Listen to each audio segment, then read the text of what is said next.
Veg pakora ঝিঙ্গের ঝোল। আর এই ভেজ পকোড়া ঝিঙ্গের ঝোল কেমন করে বানিয়ে নিচ্ছি দেখতে থাকুন বন্ধুরা। তো হ্যালো এভরিওয়ান, সবাই কেমন আছেন? আবারও রুম্পা কিচেন ছোট্ট একটি মিনি ব্লগে আপনাদেরকে আমি স্বাগত জানাই। তো ভেজ পকোড়া ঝিঙ্গের ঝোল যদি পাতে থাকে লাগবে না মাছ মাংস। যারা একেবারে মাছ মাংস দিয়ে পছন্দ করে না তাদের জন্য এই রেসিপি।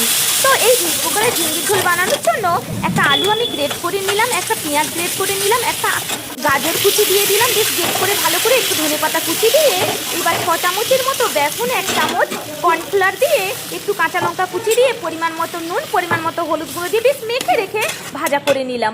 এইবারে উপর থেকে তেল দিয়ে দিলাম, তেলের উপরে সাদা জিরে, কালো জিরে ফোড়ন দিয়ে, শুকনো লঙ্কা ফোড়ন দিয়ে পেঁয়াজ বাটা আর জিরে বাটাটা তুলে দিলাম, টমেটোর কুচি দিয়ে দিলাম, পরিমাণ মতো নুন, পরিমাণ মতো হলুদ গুঁড়ো, পরিমাণ মতো লঙ্কার গুঁড়ো দিয়ে ওপর দিয়ে ঝিঙ্গেগুলো তুলে দিলাম। ততক্ষণ কষবো যতক্ষণ নয় তেল ছাড়ে। তো তেলটা ছাড়া হয়ে যাওয়ার পর এবার 1 গ্লাস জল ঢেলে দিলাম, ফুটে ওঠার পর পকোড়াগুলো দিয়ে দিলাম। রেডি আমার ভেজ পকোড়া।